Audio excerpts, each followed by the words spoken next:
এগুলো প্রক্রিয়াগতভাবে হয়ে যাবে, কিন্তু কখন হবে আমি আপনাকে মিছি বলবো না এটা কালকে করে দিব বা এটা করে দেন আমারে ভোট দিলে আমি করে দিব, এরকমও না।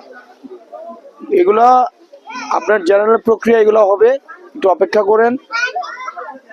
আমাদের যে আসক আপনার নির্বাচনের পরে যেই দায়িত্ব আসবেন, যিনি হোক না কেন, ওনাদের কাজই হচ্ছে বা আমাদের কাজই হচ্ছে রাস্তায় এই কাজগুলো, অন্যান্য বিষয়গুলো যেগুলো জনদুর্ভোগ, এই জনদুর্ভোগ লাঘবে কাজ করাটাই হচ্ছে আমাদের কাজ। যারাই আসুক না কেন তারা চেষ্টা করবেন এগুলো করার জন্য, আমরাও চেষ্টা করব করার জন্য যদি আমরা আসি। তো আমি পুরা 212টা গ্রামের মধ্যে মনে হয় আজকে আমার 50+ গ্রাম আমার শেষ হয়েছে, তাই না? আজকে আমার 50টার বেশি গ্রাম আমার আজকে শেষ হয়েছে। আমি একটু গুইনেন তো আজকে টোটাল কয়টা গ্রাম শেষ হয়েছে আমার।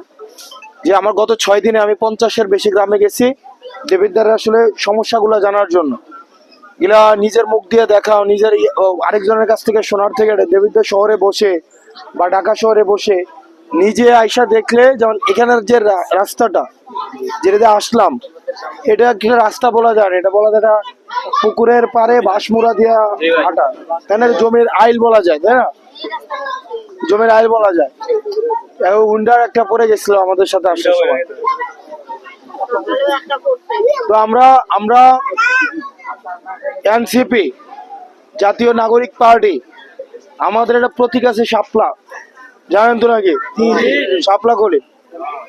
আমরা আমাদের জায়গা থেকে জনগণ যদি রায় দেয়, আমাদেরকে যদি জনগণ আস্থা রাখে, দেবিদ্বারবাসী যদি আমাদের উপর আস্থা রাখে, আমরা এই কাজগুলাকে আমরা গুরুত্ব বিবেচনায় আমরা আগে করার চেষ্টা করবো ইনশাল্লাহ। এবং আমাদের যদি অর্থ খরচ না করে যদি আমরা জনগণের রায়ে আমরা নির্বাচিত হইতে পারি, তাহলে সরকারি অর্থ ভোগ করার, সরকারি অর্থ দুর্নীতি করার তাহলে আমাদের কোনো প্রশ্নই আসে না, তাই না? যদি আমার নির্বাচন করতে কোনো পয়সা খরচ না লাগে, তাহলে নির্বাচনের পরে কি আমি দুর্নীতি করব? করার তো প্রয়োজন নাই। কিন্তু নির্বাচনের আগে যদি আমার টাকা খরচ করতে হয়, তাহলে নির্বাচনের পরে সরকারি থেকে কি খাবো? আমি টাকাগুলো মাইরা দিব, তাই না? এখন আমার নির্বাচন যেহেতু আপনারা করতেছেন, আমার নির্বাচন যেহেতু মানুষ সমর্থন দিতেছে, তারাই নিজেরা পোস্টারিং করতেছে, ব্যানার লাগাইতেছে, টাকা পয়সা দিতেছে, মাইকিং করতেছে, খাবার আয়োজন করতেছে, অর্থাৎ জনগণই যেহেতু করতেছে, তার মানে আগামী নির্বাচনের পরে যে কার্যক্রমগুলো অব্যাহত থাকবে সেগুলো জনগণের জন্যই অব্যাহত থাকবে ইনশাল্লাহ। এবং আমরা বলতে চাই, এই যে শাপলা কলি, আমরা যেভাবে অভ্যুত্থান পূর্ববর্তী সময়ে, অভ্যুত্থানকালীন সময়ে এবং বর্তমানে জাতীয় নাগরিক পার্টি নতুন রাজনীতি নির্মাণের চেষ্টা করছে, আমরা জনগণের দোরগোড়ায় যাওয়ার চেষ্টা করছি। নির্বাচনের পরেও আমরা সেভাবে জনগণের দোরগোড়ায় যাওয়ার চেষ্টা করব। এবং বিশেষ করে 2টা বিষয়ে আমি আহসান আব্দুল্লাহ গুরুত্ব দেব। এক হচ্ছে দেবিদ্বারের শিক্ষা, আমার মূল জায়গাটায় শিক্ষা।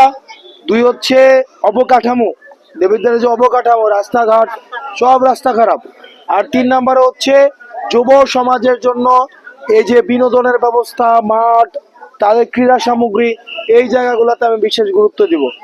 আপনারা আমার জন্য দোয়া করেন, বিশেষ করে আপনারা মারা যারা আছেন, আমি চাই আপনাদেরকে সাথে নিয়ে আমরা নির্বাচনটা করতে।